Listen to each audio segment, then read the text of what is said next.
দক্ষিণ ভারতের একটি গ্রামে রমা আর তার স্বামী চিনাপ্পা থাকত। দুজনে গ্রামের একটা চাষের জমিতে দিনমজুরি করে নিজের সংসার চালাতো। রমা আর চিনাপ্পার এক ছেলে এবং এক মেয়ে ছিল। তারা তাদের সন্তানদের লেখাপড়া শিখিয়ে প্রতিষ্ঠিত করতে চেয়েছিল, কিন্তু মাঝে মধ্যেই চিনাপ্পা অসুস্থ হতে শুরু করলো।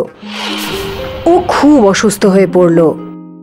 এখন রমাকে চাষের জমিতে দিনমজুরির কাজও করতে হতো, নিজের সন্তানদের খেয়ালও রাখতে হতো, আর তার অসুস্থ স্বামীরও। তার শারীরিক অবস্থা দিন দিন আরও খারাপ হয়ে যাচ্ছিল। একদিন চিনাপ্পাকে দেখতে তার ভাই মোহন এলো। দাদা, দেখে তো মনে হচ্ছে তোমার শরীর খুব খারাপ। তুমি কি ডাক্তার দেখিয়েছো নাকি না? দেখিয়েছি ঠাকুরপো, কিন্তু তারপরেও কোনো উন্নতি দেখা যাচ্ছে না। হ্যাঁ, আমি মন্দিরে গিয়ে তোমার নামে পুজো দেব, তুমি নিশ্চয়ই ঠিক হয়ে যাবে। ঠিক আছে আমার ভাই। বৌদি, তোমার একার ওপরেই এই পুরো সংসারটা চালানোর দায়িত্ব এসে পড়েছে, তাই না? হ্যাঁ, কিন্তু এখন সংসার তো চালাতেই হবে না। বৌদি, আমি না একটা ইডলির দোকান খুলছি। তুমি কি সে দোকানে গিয়ে ইডলি বানাতে পারবে? এর ফলে তুমি কিছু টাকাও হাতে পেয়ে যাবে, আর তোমার এই আর্থিক পরিস্থিতিও অনেকটাই বদলে যাবে। আমার এই ব্যবসায় যা লাভ হবে সেটা আমরা দুজনে মিলে ভাগ করে নেব। হ্যাঁ, ঠিক আছে ঠাকুরপো। আর পরের দিন থেকে রমা মোহনের দোকানে ইডলি বানাতে লাগলো। গ্রামের সবার রমার তৈরি করা ইডলি খুব পছন্দ হলো। দেখতে দেখতে রমার বানানো ইডলি বিখ্যাত হয়ে গেল। দোকানে রোজ গ্রাহকেরা ভিড় করতে শুরু করলো। রমা ও মোহন দুজনেই খুব খুশি ছিল, কারণ ব্যবসা থেকে দুজনেই লাভবান হচ্ছিল। উপার্জিত হওয়া লাভের টাকায় রমা চিনাপ্পাকে ভালো চিকিৎসা করালো, আর কিছুদিনের মধ্যেই চিনাপ্পা একদম সুস্থ হয়ে গেল। এভাবে 2 মাস কেটে গেল। রমা আর মোহনের দোকানে গ্রাহকেদের ভিড় ক্রমাগত বেড়েই চলেছিল। আর আজ রমা ভাবল, এই এত লোকের ভিড় শুধুমাত্র আমার ইডলির জন্যই তো, তাহলে আমার তো লাভের ওপর বেশি অধিকার। মোহন তো শুধু জিনিসপত্র কিনে এনে দেয়, আর সব খদ্দেরদের ইডলি পরিবেশন করে, তাহলে তো ওর লাভের সমান অংশ পাওয়া উচিত না? সন্ধ্যের সময় যখন লাভের অংশ দুজন ভাগাভাগি করছিল, তখন ঠাকুরপো, সব ইডলি তো আমিই বানাই। যদি আমার ইডলি এত সুস্বাদু না হতো, তাহলে তোমার এত লাভ হতোই না। সে তো ঠিকই বৌদি, তোমার হাতে বানানো এই ইডলি সত্যিই অসাধারণ। তাই তার জন্য আমার তো লাভের উপর বেশি অধিকার থাকা উচিত। কিন্তু বৌদি, এটা তো ঠিক না। আমিও সারাদিন খুব পরিশ্রম করি, তারপর আমরা এত টাকা রোজগার করি। তার মানে আমরা দুজনেই সমান সমান পরিশ্রম করি, আর তাই এই লাভের অঙ্কের উপরেও আমাদের সমান অধিকার আছে। না ঠাকুরপো, এবার তুমি ভুল কথা বলছো। তাই যদি হয়, তাহলে কালকে থেকে অন্য কোনো ইডলি বানানোর লোক খুঁজে নিও। রমা মোহনের সাথে রাগারাগি করে নিজের বাড়ি ফিরে এলো। আর পরদিন থেকে গ্রামে 2টো ইডলির দোকান বসলো। একটা রমার, যেখানে সে নিজেই ইডলি বানাতো আর বিক্রি করছিল, আর একটা মোহনের, যেখানে অন্য এক মহিলা ইডলি বানাচ্ছিল। রমার নতুন দোকান দেখে গ্রামবাসীরা সবাই তার দোকানের দিকে চলে গেল, কিন্তু রমা একা ছিল। ও এতজন গ্রাহকদের একা সামলাতে পারছিল না। অবশেষে গ্রাহকেরা অপেক্ষা আর না করে মোহনের দোকানে ফিরে এলো, যেখানে মোহন অন্যান্য দিনের মতোই সমস্ত গ্রাহকদের ভালোভাবে ইডলি পরিবেশন করছিল। এই ঘটনা রোজ হতো, আর দেখতে দেখতে গ্রামবাসীরা মোহনের ইডলির দোকানেই ইডলি খেতে যেত। এখন রমা একা নিজের দোকানে দাঁড়িয়ে আফসোস করত। এটা আমি কি করলাম? আমি তো ভেবেছিলাম ইডলি বানানোটাই আসল কাজ, কিন্তু না, মোহনের খদ্দের সামলানোটাও একটা অনেক বড় কাজ ছিল। অন্ততপক্ষে আমি যখন মোহনের সাথে ছিলাম আমি ভালো টাকা রোজগার তো করতাম, কিন্তু আমার ইডলির দিকে এখন কেউ ফিরেও তাকায় না। রমা নিজের ইডলি নিয়ে খুব অহংকার করত, যা এখন চূর্ণ হয়ে গিয়েছিল। সেই জন্যই কথায় আছে যে অহংকার কাঁচের মতো হয়, যা অবশ্যই ভাঙে।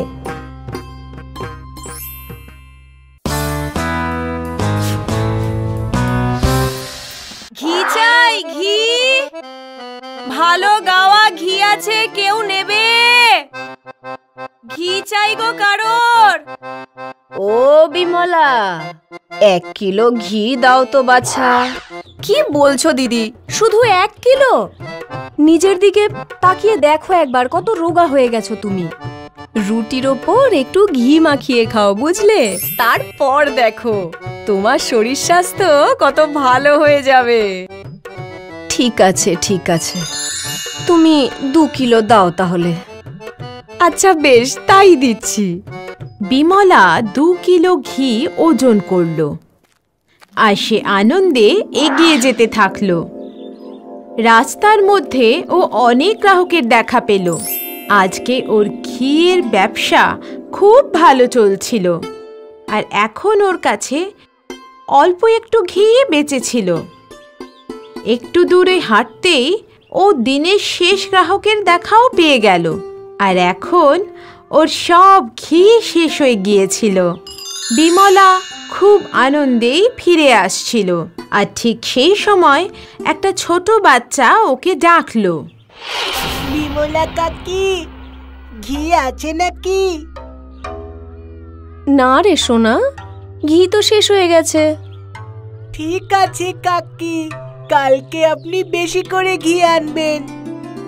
ঠিক আছে বাবা, কালকে তোমাকে ঘি অবশ্যই দেব আমি। ঘিয়ের খালি পাত্র নিয়ে বিমলা ওর বাড়িতে পৌঁছলো, আরও টাকা গোনা শুরু করে দিল। অনেক টাকা দেখে ওর খুব আনন্দ হলো। আরে আজকে তো খুব ভালো উপার্জন হয়েছে, কিন্তু আজকে আমার একজন গ্রাহক খালি হাতে ফিরে গেল। আমার একদম ভালো লাগছে না। কাল থেকে আমি আরো বেশি ঘি বানাবো, যাতে কেউ আমার কাছ থেকে খালি হাতে না ফিরে যায়। পরের দিন বিমলা ঘি বানানো শুরু করলো। যত পরিমাণে ঘি তৈরি হলো, ওর পাত্রও ভর্তি হতে থাকলো। ওর পাত্রের বেশিরভাগটাই ভর্তি হয়ে গিয়েছিল, আর বিমলার কাছে যত দুধ ছিল এরই মধ্যে শেষ হয়ে গেল। আরে এটা কি হলো? পাত্রটা তো আজকেও পুরো ভরলো না। যদি আজকেও আমার একজনও গ্রাহক খালি হাতে ফিরে যায়, তাহলে আমার খুব খারাপ লাগবে। না, আজকে আমার কোনো গ্রাহকই খালি হাতে ফিরে যাবে না। বিমলা ঘরের ভেতর থেকে একটা বনস্পতির তেলের পাত্র নিয়ে এলো, আর ও ঘিতে তেল মিশিয়ে দিল। এবার কেউ আর খালি হাতে ফিরে যাবে না। ঘি লাগবে, ঘি, ঘি চাই গো কারোর। খুব ভালো গাওয়া ঘি আছে গো, কেউ নেবে ঘি? কাকি, 1 কিলো ঘি দিয়ে দাও। হ্যাঁ বাবা, কালকে তুমি ঘি পাওনি তো, তাই আজকে একটু বেশি নাও। বিমলা বাচ্চাটাকে ঘি দিয়ে দিল, আর ও এগিয়ে যেতে থাকলো। আর এভাবেই বিমলা বাকি মানুষদেরও নিজের ঘি বিক্রি করতে থাকলো। আজকের দিনটা তো খুব ভালো ছিল, আজকে অনেক উপার্জন হয়েছে। ও সুরেশ ময়রার বাড়ির সামনে গিয়ে পৌঁছলো। ঘি নেবেন কেউ? ভালো ঘি আছে গো। বিমলা দিদি, আমাকে 3 কিলো ঘি দিন। হ্যাঁ হ্যাঁ সুরেশ, কিন্তু আজকে 3 কেজি? কোনো অনুষ্ঠান আছে নাকি? হ্যাঁ, মোড়ল মশাইয়ের বাড়িতে অনুষ্ঠান আছে, সেই জন্যই তো আমি গাজরের হালুয়া তৈরি করছি। বাহ, খুব ভালো কথা।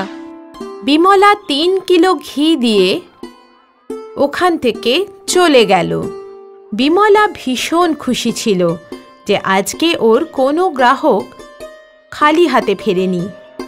সুরেশ ময়রা গাজরের হালুয়া বানালো আর ও তখন হাঁড়ি নিয়ে মোড়লের বাড়িতে পৌঁছলো। মোড়লের বাড়িতে অনেক মানুষ নেমন্তন্ন খেতে এসেছিলেন। সুরেশ ময়রা নিজের গাজরের হালুয়া পরিবেশন করলো। তার মধ্যে একজন ব্যক্তি ওই হালুয়া খেলো। ভাই সুরেশ, আজ কি হলো বলো দেখি তোমার এই হালুয়ার? আগের মতো এর মধ্যে স্বাদই নেই। মনে হচ্ছে সুরেশের আজকে কাজে কোনো মনই ছিল না। না না, মনে হচ্ছে মোড়ল মশাই সুরেশকে টাকা পয়সা ঠিক করে দেয়নি। সবাই হাসাহাসি করতে শুরু করলো আর মোড়ল ওর দিকে গম্ভীরভাবে তাকিয়ে রইল। এরপর সুরেশ নিজেই হালুয়া খেলো আর ওর একটু গন্ডগোল মনে হলো। ও আরেকবার হালুয়া খেলো। আমি তো সব জিনিস পরিমাপ মতনই দিয়েছিলাম। এরকমটা আবার বিমলা দিদির ঘিয়ের জন্য হলো না তো? পরের দিন সুরেশ বিমলার বাড়িতে পৌঁছলো আর ওখানে ও দেখলো বিমলা ঘিতে বনস্পতি তেল মিশিয়ে দিচ্ছে।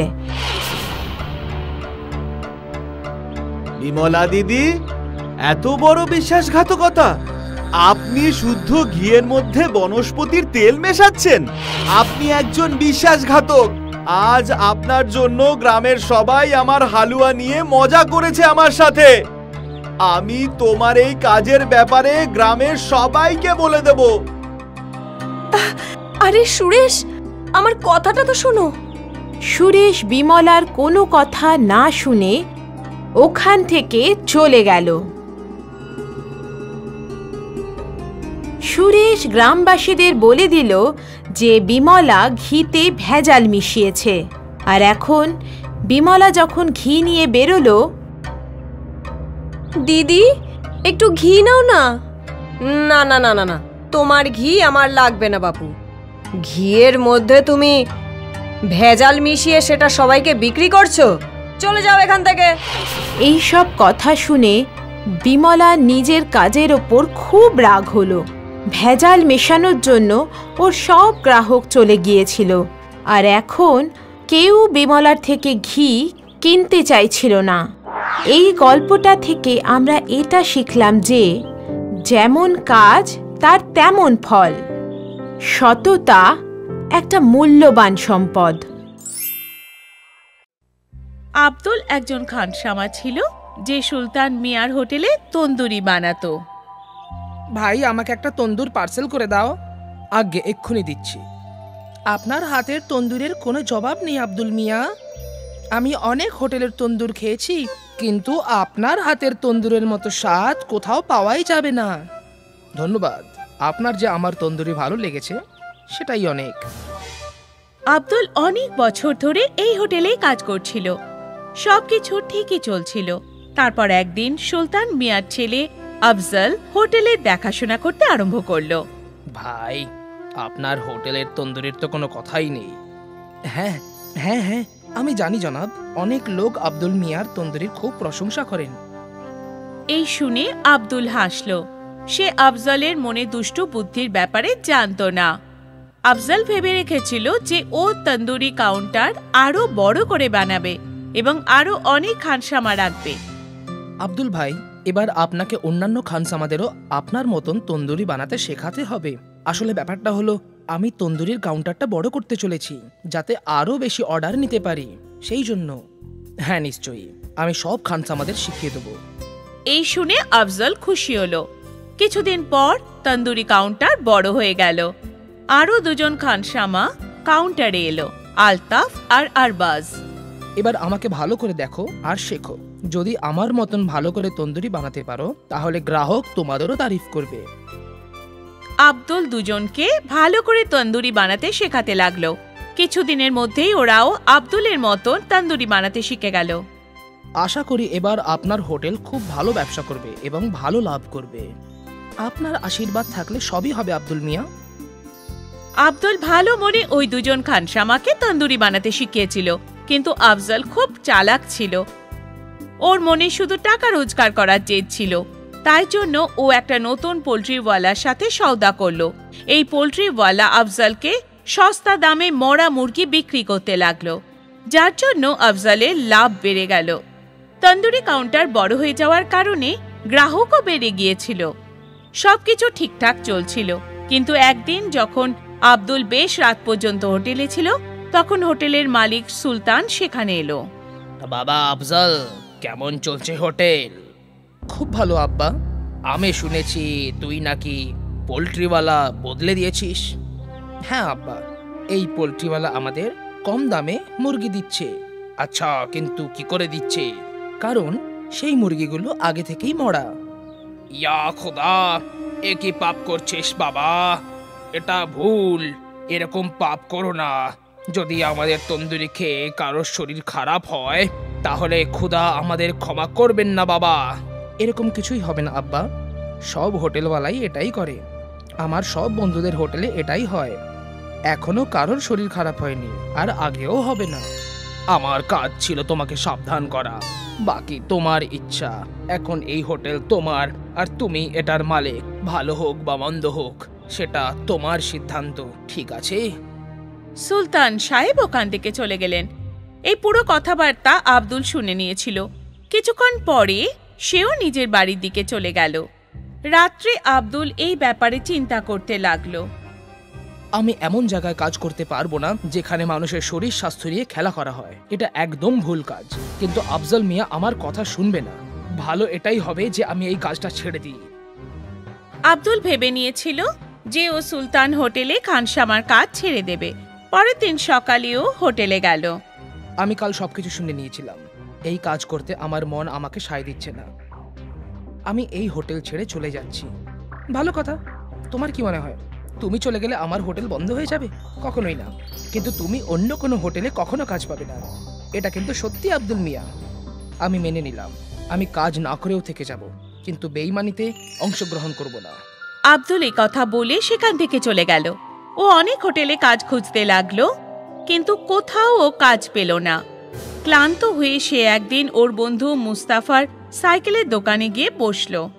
কি হলো ভাই, আজও কাজ পেলে না? না বন্ধু, জানি না এবার কি করব। আমি তন্দুরি বানানো ছাড়া আর কোনো কাজ করতেও পারি না। তোমাকে কে বলেছে অন্য কাজ করতে? আমি তো এটা বলছিলাম যে তুমি তোমার নিজের তন্দুরির কাউন্টার খুলে ফেলো। অত টাকা নেই আমার কাছে। তন্দুর বানাতে অনেক টাকা লাগে, আর তার উপরে হোটেলও তো চাই না। তার উপর তার ভাড়া, এত কিছু আমি কি করে করব? তোমার দুটো সমস্যার একটাই সমাধান আছে আমার কাছে, একটু অপেক্ষা করো। মুস্তাফা দুটো পুরনো সাইকেলের রিম নিয়ে তার মধ্যে দিয়ে একটা শিক ঢুকিয়ে দিল। নে, তৈরি হয়ে গেছে। এটা কি? বোঝাচ্ছি তোকে। মুস্তাফার কাছে একটা হাতগাড়ি ছিল। মুস্তাফা হাতগাড়ির ওপর একটা লোহার পাট ঢুকে আটকে দিল, আর তারপর সেই তন্দুর ওই হাতগাড়ির ওপর রেখে দিল। এবার এটার নিচে তুই জ্বলন্ত কয়লা রাখ, আর এটা ঘুরিয়ে ঘুরিয়ে তন্দুরি বানা। আরে বাহ, এটা তো খুব ভালো। তুই এটা ভাবলি কি করে? আমি তোর সাহায্য করতেই চাইছিলাম, তাই এটা আমার মাথায় এলো। ধন্যবাদ ধন্যবাদ আমার বন্ধু। পরের দিন আব্দুল তার হাতগাড়িতে তন্দুরি বিক্রি করতে লাগলো। আব্দুল তন্দুরি বানাতে পারদর্শী ছিল। ওর হোটেল ছিল না, তাই সে তন্দুরির দামও কম রেখেছিল। আব্দুলের তন্দুরির ঠেলাতে গ্রাহকদের ভিড় লেগেই থাকতো। ওদিকে সুলতান হোটেলে ফুড অফিসারদের রেড হলো, আর মরা মুরগি বিক্রি করার অপরাধে হোটেল সিল করে দেওয়া হলো, আর আফজলকে জেলে বন্দি করে দেওয়া হলো। হয়তো এটাই প্রকৃতির নিয়ম। ভালোর সাথে ভালো হয়, আর খারাপের সাথে খারাপ। তাই জন্য কথায় আছে, যার শেষ ভালো তার সব ভালো। আব্দুল একজন খানসামা ছিল, যে সুলতান মিয়ার হোটেলে তন্দুরি বানাতো। ভাই, আমাকে একটা তন্দুর পার্সেল করে দাও। আগে এক্ষুনি দিচ্ছি। আপনার হাতের তন্দুরের কোনো জবাব নেই আব্দুল মিয়া। আমি অনেক হোটেলের তন্দুর খেয়েছি, কিন্তু আপনার হাতের তন্দুরের মতো স্বাদ কোথাও পাওয়াই যাবে না। ধন্যবাদ। আপনার যে আমার তন্দুরি ভালো লেগেছে, সেটাই অনেক। আব্দুল অনেক বছর ধরে এই হোটেলেই কাজ করছিল। সবকিছু ঠিকই চলছিল। তারপর একদিন সুলতান মিয়ার ছেলে আফজল হোটেলের দেখাশোনা করতে আরম্ভ করলো। ভাই, আপনার হোটেলের তন্দুরির তো কোনো কথাই নেই। হ্যাঁ হ্যাঁ হ্যাঁ, আমি জানি জনাব, অনেক লোক আব্দুল মিয়ার তন্দুরির খুব প্রশংসা করেন। এই শুনে আব্দুল হাসল। সে আফজলের মনে দুষ্টু বুদ্ধির ব্যাপারে জানতো না। আফজল ভেবে রেখেছিল যে ও তন্দুরি কাউন্টার আরো বড় করে বানাবে এবং আরো অনেক খানসামা রাখবে। আব্দুল ভাই, এবার আপনাকে অন্যান্য খানসামাদেরও আপনার মতন তন্দুরি বানাতে শেখাতে হবে। আসলে ব্যাপারটা হলো, আমি তন্দুরির কাউন্টারটা বড় করতে চলেছি যাতে আরো বেশি অর্ডার নিতে পারি, সেই জন্য। হ্যাঁ নিশ্চয়ই, আমি সব খানসামাদের শিখিয়ে দেবো। এই শুনে আফজল খুশি হলো। কিছুদিন পর তন্দুরি কাউন্টার বড় হয়ে গেল। আরো দুজন খানসামা কাউন্টারে এলো, আলতাফ আর আরবাজ। এবার আমাকে ভালো করে দেখো আর শেখো। যদি আমার মতন ভালো করে তন্দুরি বানাতে পারো তাহলে গ্রাহক তোমাদেরও তারিফ করবে। আব্দুল দুজনকে ভালো করে তন্দুরি বানাতে শেখাতে লাগলো। কিছুদিনের মধ্যেই ওরাও আব্দুলের মতন তন্দুরি বানাতে শিখে গেল। আশা করি এবার আপনার হোটেল খুব ভালো ব্যবসা করবে এবং ভালো লাভ করবে। আপনার আশীর্বাদ থাকলে সবই হবে আব্দুল মিয়া। আব্দুল ভালো মনে ওই দুজন খানসামাকে তন্দুরি বানাতে শিখিয়েছিল, কিন্তু আফজল খুব চালাক ছিল। ওর মনে শুধু টাকা রোজগার করার জেদ ছিল। তাই জন্য ও একটা নতুন পোল্ট্রিওয়ালার সাথে সওদা করলো। এই পোল্ট্রিওয়ালা আফজলকে সস্তা দামে মরা মুরগি বিক্রি করতে লাগলো, যার জন্য আফজলের লাভ বেড়ে গেল। তন্দুরি কাউন্টার বড় হয়ে যাওয়ার কারণে গ্রাহকও বেড়ে গিয়েছিল। সবকিছু ঠিকঠাক চলছিল, কিন্তু একদিন যখন আব্দুল বেশ রাত পর্যন্ত হোটেলে ছিল, তখন হোটেলের মালিক সুলতান সেখানে এলো। বাবা আফজল, কেমন চলছে হোটেল? খুব ভালো আব্বা। আমি শুনেছি তুই নাকি পোল্ট্রিওয়ালা বদলে দিয়েছিস। হ্যাঁ আব্বা, এই পোল্ট্রিওয়ালা আমাদের কম দামে মুরগি দিচ্ছে। আচ্ছা, কিন্তু কি করে দিচ্ছে? কারণ সেই মুরগিগুলো আগে থেকেই মরা। ইয়া খোদা, এ কি পাপ করছিস বাবা? এটা ভুল, এরকম পাপ করো না। যদি আমাদের তন্দুরি খেয়ে কারোর শরীর খারাপ হয় তাহলে খোদা আমাদের ক্ষমা করবেন না বাবা। এরকম কিছুই হবে না আব্বা, সব হোটেলওয়ালাই এটাই করে। আমার সব বন্ধুদের হোটেলে এটাই হয়। এখনো কারোর শরীর খারাপ হয়নি, আর আগেও হবে না। আমার কাজ ছিল তোমাকে সাবধান করা, বাকি তোমার ইচ্ছা। এখন এই হোটেল তোমার, আর তুমি এটার মালিক। ভালো হোক বা মন্দ হোক সেটা তোমার সিদ্ধান্ত, ঠিক আছে? সুলতান সাহেব ওখান থেকে চলে গেলেন। এই পুরো কথাবার্তা আব্দুল শুনে নিয়েছিল। কিছুক্ষণ পরে সেও নিজের বাড়ির দিকে চলে গেল। রাত্রে আব্দুল এই ব্যাপারে চিন্তা করতে লাগলো। আমি এমন জায়গায় কাজ করতে পারবো না যেখানে মানুষের শরীর স্বাস্থ্য নিয়ে খেলা করা হয়। এটা একদম ভুল কাজ। কিন্তু আফজল মিয়া আমার কথা শুনবে না। ভালো এটাই হবে যে আমি এই কাজটা ছেড়ে দিই। আব্দুল ভেবে নিয়েছিল যে ও সুলতান হোটেলে খানসামার কাজ ছেড়ে দেবে। পরের দিন সকালেও হোটেলে গেল। আমি কাল সবকিছু শুনে নিয়েছিলাম। এই কাজ করতে আমার মন আমাকে সায় দিচ্ছে না। আমি এই হোটেল ছেড়ে চলে যাচ্ছি। ভালো কথা। তোমার কি মনে হয়, তুমি চলে গেলে আমার হোটেল বন্ধ হয়ে যাবে? কখনোই না। কিন্তু তুমি অন্য কোনো হোটেলে কখনো কাজ পাবে না। এটা কিন্তু সত্যি আব্দুল মিয়া। আমি মেনে নিলাম, আমি কাজ না করেও থেকে যাব, কিন্তু বেইমানিতে অংশগ্রহণ করব না। আব্দুল এই কথা বলে সেখান থেকে চলে গেল। ও অনেক হোটেলে কাজ খুঁজতে লাগলো, কিন্তু কোথাও ও কাজ পেল না। ক্লান্ত হয়ে সে একদিন ওর বন্ধু মুস্তাফার সাইকেলের দোকানে গিয়ে বসলো। কি হলো ভাই, আজও কাজ পেলে না? না বন্ধু, জানি না এবার কি করব। আমি তন্দুরি বানানো ছাড়া আর কোনো কাজ করতেও পারি না। তোমাকে কে বলেছে অন্য কাজ করতে? আমি তো এটা বলছিলাম যে তুমি তোমার নিজের তন্দুরির কাউন্টার খুলে ফেলো। অত টাকা নেই আমার কাছে। তন্দুর বানাতে অনেক টাকা লাগে, আর তার উপরে হোটেলও তো চাই না। তার উপর তার ভাড়া, এত কিছু আমি কি করে করব? তোমার দুটো সমস্যার একটাই সমাধান আছে আমার কাছে, একটু অপেক্ষা করো। মুস্তাফা দুটো পুরনো সাইকেলের রিম নিয়ে তার মধ্যে দিয়ে একটা শিক ঢুকিয়ে দিল। নে, তৈরি হয়ে গেছে। এটা কি?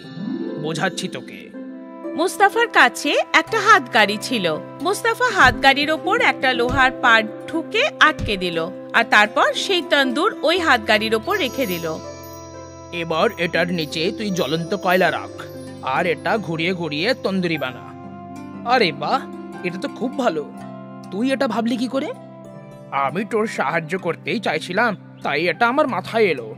ধন্যবাদ ধন্যবাদ আমার বন্ধু। পরের দিন আব্দুল তার হাতগাড়িতে তন্দুরি বিক্রি করতে লাগলো। আব্দুল তন্দুরি বানাতে পারদর্শী ছিল। ওর হোটেল ছিল না, তাই সে তন্দুরির দামও কম রেখেছিল। আব্দুলের তন্দুরির ঠেলাতে গ্রাহকদের ভিড় লেগেই থাকত। ওদিকে সুলতান হোটেলে ফুড অফিসারদের রেড হলো, আর মরা মুরগি বিক্রি করার অপরাধে হোটেল সিল করে দেওয়া হলো, আর আফজালকে জেলে বন্দি করে দেওয়া হলো। হয়তো এটাই প্রকৃতির নিয়ম, ভালোর সাথে ভালো হয় আর খারাপের সাথে খারাপ। তাই জন্য কথায় আছে, যার শেষ ভালো তার সব ভালো। বিজয়নগরে রঘুনাথ নামের একজন মজুর থাকত, যে মজুরের কাজ করতে নিজের গ্রাম থেকে দূরে শহরে রোজ যাওয়া আসা করত। রঘুনাথের স্ত্রী ছিল লক্ষ্মী, আর তাদের দুটো সন্তান ছিল, মহেশ আর আশা। গোটা পরিবার খুশিতে ছিল। একদিনের কথা, রঘুনাথ প্রতিদিনের মতো মজুরের কাজ করতে শহরে গেল। আরও রোড ক্রস করছিল, আর একটা ট্রাকের সাথে ওর অ্যাক্সিডেন্ট হয়ে গেল। রঘুনাথকে হাসপাতালে ভর্তি করা হলো। ওর গোটা পরিবার দুঃখী ছিল, ছেলেমেয়েরা কাঁদছিল। লক্ষ্মী সবাইকে সামলানোর চেষ্টা করছিল। দেখো, বাবা সুস্থ হয়ে যাবে, তোমরা দুজন যদি এভাবে কাঁদো বাবার ভালো লাগবে না। বাবা কবে সুস্থ হবে? বলো না মা, খুব তাড়াতাড়ি। তোমরা দুজন চিন্তা করো না, আমি সব কিছু ঠিক করে দেব। কয়েকদিন কেটে গেল। রঘুনাথের অবস্থা একটু ভালো হলো, কিন্তু ও এখনো পর্যন্ত চলাফেরা করতে পারে না। একদিন যখন নার্স লক্ষ্মীর কাছে এলো, ডাক্তারবাবু আপনাকে ডাকছেন। লক্ষ্মী ডাক্তারের কেবিনে গেল। বোন, আমি আপনাকে মিথ্যে আশ্বাস দিতে চাই না। আপনার স্বামীর দুটো পায়ের অপারেশন অবশ্যই করতে হবে, তবে উনি চলাফেরা করতে পারবেন। কিন্তু আপনার পরিস্থিতি দেখে মনে হচ্ছে না যে আপনি এত খরচা করতে পারবেন। কত টাকা খরচা হবে ডাক্তারবাবু? প্রায় 20,000 টাকা। বাপরে! যদি ওনার অপারেশন না হয় তাহলে উনি কখনো চলাফেরা করতে পারবেন না। এখন আপনি নিজের মতো করে বুঝে নিন। যদি আপনি ওনার অপারেশনের জন্য টাকা জোগাড় করতে পারেন তাহলে খুব ভালো হবে। ঠিক আছে ডাক্তারবাবু, আমি চেষ্টা করছি। লক্ষ্মী চিন্তায় পড়ে গেল যে ও কিভাবে নিজের স্বামী চিকিৎসা করাবে।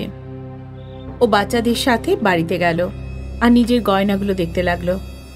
এগুলো তো অনেক কম, এ দিয়ে তো 1 লাখ টাকাও পাওয়া যাবে না।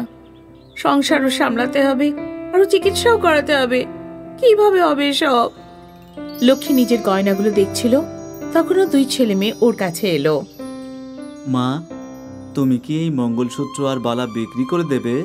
আর কোনো রাস্তা খুঁজে পাচ্ছি না বাবা। মা, আমরা যদি সবাই মিলে টাকা রোজগার করি তাহলে কিভাবে? তুমি খুব ভালো ইডলি বানাও মা। যদি আমরা ইডলির দোকান দিই তাহলে সেটা তো আমরা করতেই পারি। তা দিয়ে কি এতগুলো টাকা জমা করা যাবে? 20 লাখ! মা, চেষ্টা তো করে দেখা যাক। ভগবান যদি চায় তাহলে খুব তাড়াতাড়ি জোগাড় হয়ে যাবে, আর বাবার চিকিৎসাও করাতে পারবো। অনেক বড় হয়ে গেছো তোমরা দুজন, চলো ইডলির ব্যবস্থা জোগাড় যন্ত্র করি। লক্ষ্মী আর ছেলেমেয়েরা বাড়িতে জিনিসপত্র জোগাড় করতে লাগলো। এই হলো চামচ আর প্লেটগুলো, এই হলো উনুন, এই হলো ইডলির কুকার। কিন্তু আমার মনে হচ্ছে এটা খুবই ছোট। ঠেলা গাড়িতে যদি বেশি লোক চলে আসে তাহলে তাড়াতাড়ি ইডলি বানাতে অসুবিধা হবে। তাহলে আমাদের কি করা উচিত মা? আমাদের নতুন ইডলির কুকার কিনতে হবে। আমার কাছে কিছু টাকা আছে, তাই দিয়ে বড় ইডলির কুকার হয়ে যাবে। ইডলির কুকার কেনার জন্য 3 জনে দোকানে গেল। দাদা, একটা বড় ইডলির কুকার দেখান তো। দোকানদার ওদের একটা ইডলির কুকার দেখালো। এর থেকেও বড় চাই। বোন শুনুন, এর থেকে বড় ইডলির কুকার আমার কাছে নেই। আজকাল এর থেকে বড় ইডলির কুকার তৈরি হয় না। সেটা কি করে সম্ভব? কিন্তু আপনি পুরো ইডলি কুকার কিনতে পারেন। পাশে একটা পুরনো বাসনের দোকান আছে, ওনার কাছে অবশ্যই বড় ইডলি কুকার পেয়ে যাবেন। আপনি ওখানে দেখে নিন। ঠিক আছে। লক্ষ্মী আর ওর ছেলে মেয়েরা পাশে দোকানে গেল। সেখানে লক্ষ্মী একটা পেতলের বড় ইডলি কুকার দেখতে পেল। দাদা, ওই বড় মাপের ইডলি কুকারের দামটা কত? ওই পুরনো মোটাটা, ওটার দাম হলো 500 টাকা। ঠিক আছে, ওটা আমাকে দিয়ে দিন। লক্ষ্মী আর বাচ্চারা ওই বড় ইডলি কুকারটা নিয়ে নিজেদের বাড়িতে ফিরে এলো।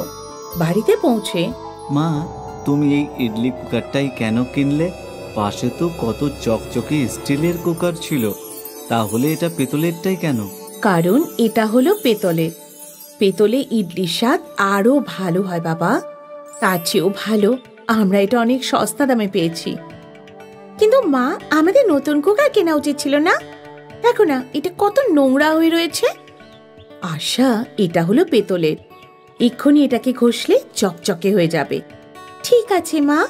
লক্ষ্মী ওই ইডলি কুকারটা ধুয়ে দিল আর ওটা চমকাতে শুরু করলো। আরে বা, এটা তো চকচক করছে। আমি তো বলেইছিলাম। আর আশা, এই জন্যই বলা হয় ওল্ড ইজ গোল্ড। মা, এতে ইডলি বানিয়ে দেখো না। হ্যাঁ হ্যাঁ, বানাচ্ছি।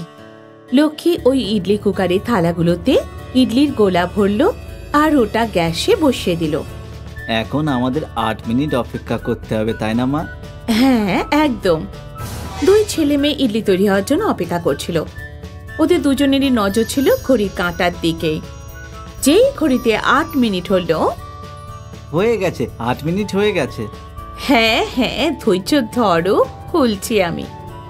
যেই লক্ষ্মী কুকারটা খুললো, তখন কুকারের ভেতর থেকে ঝকঝকে আলো বেরোলো।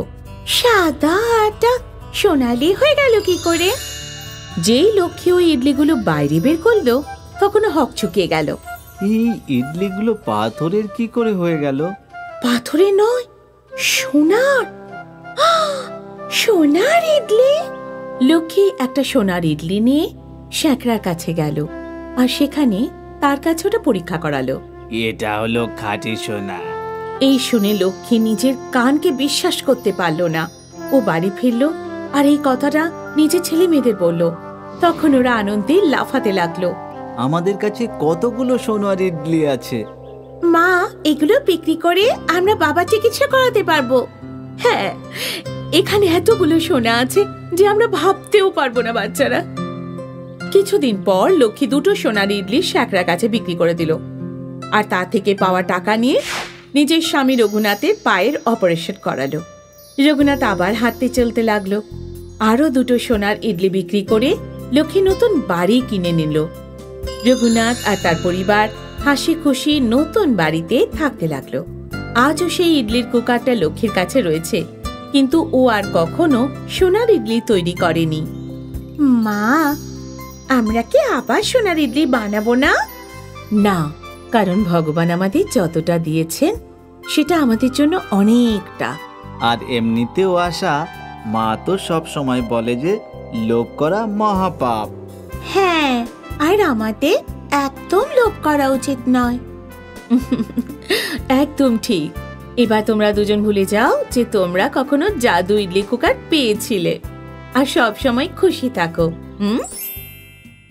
বিজয়নগরে রঘুনাথ নামের একজন মজুর থাকত, যে মজুরের কাজ করতে নিজের গ্রাম থেকে দূরে শহরে রোজ যাওয়া আসা করত। রঘুনাথের স্ত্রী ছিল লক্ষ্মী আর তাদের দুটো সন্তান ছিল, মহেশ আর আশা। গোটা পরিবার খুশিতে ছিল। একদিনের কথা, রঘুনাথ প্রতিদিনের মতো মজুরের কাজ করতে শহরে গেল। আরও রোড ক্রস করছিল আর একটা ট্রাকের সাথে ওর অ্যাক্সিডেন্ট হয়ে গেল। রঘুনাথকে হাসপাতালে ভর্তি করা হলো। ওর গোটা পরিবার দুঃখী ছিল, ছেলেমেয়েরা কাঁদছিল। লক্ষ্মী সবাইকে সামলানোর চেষ্টা করছিল। দেখো, বাবা সুস্থ হয়ে যাবে। তোমরা দুজন যদি এভাবে কাঁদো, বাবার ভালো লাগবে না। বাবা কবে সুস্থ হবে? বলো না মা, খুব তাড়াতাড়ি। তোমরা দুজন চিন্তা করো না, আমি সব কিছু ঠিক করে দেব। কয়েকদিন কেটে গেল। রঘুনাথের অবস্থা একটু ভালো হলো, কিন্তু ও এখনো পর্যন্ত চলাফেরা করতে পারে না। একদিন যখন নার্স লক্ষ্মীর কাছে এলো, ডাক্তারবাবু আপনাকে ডাকছেন। লক্ষ্মী ডাক্তারের কেবিনে গেল। বোন, আমি আপনাকে মিথ্যে আশ্বাস দিতে চাই না।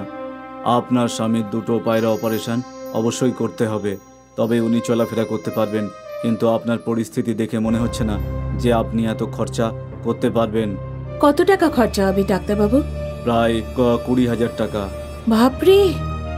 যদি ওনার অপারেশন না হয় তাহলে উনি কখনো চলাফেরা করতে পারবেন না। এখন আপনি নিজের মতো করে বুঝে নিন। যদি আপনি ওনার অপারেশনের জন্য টাকা জোগাড় করতে পারেন তাহলে খুব ভালো হবে। ঠিক আছে ডাক্তারবাবু, আমি চেষ্টা করছি। লক্ষ্মী চিন্তায় পড়ে গেল যে ও কিভাবে নিজের স্বামী চিকিৎসা করাবে। ও বাচ্চাদের সাথে বাড়িতে গেল আর নিজের গয়নাগুলো দেখতে লাগলো। এগুলো তো অনেক কম, এ দিয়ে তো 1 লাখ টাকাও পাওয়া যাবে না।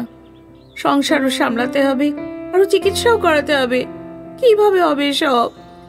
লক্ষ্মী নিজের গয়নাগুলো দেখছিল, তখনও 2 ছেলে মেয়ে ওর কাছে এলো। মা, তুমি কি এই মঙ্গলসূত্র আর বালা বিক্রি করে দেবে? আর কোনো রাস্তা খুঁজে পাচ্ছি না বাবা। মা, আমরা যদি সবাই মিলে টাকা রোজগার করি তাহলে কিভাবে? তুমি খুব ভালো ইডলি বানাও মা। যদি আমরা ইডলির দোকান দিই তাহলে সেটা তো আমরা করতেই পারি। তা দিয়ে কি এতগুলো টাকা জমা করা যাবে? 20 লাখ!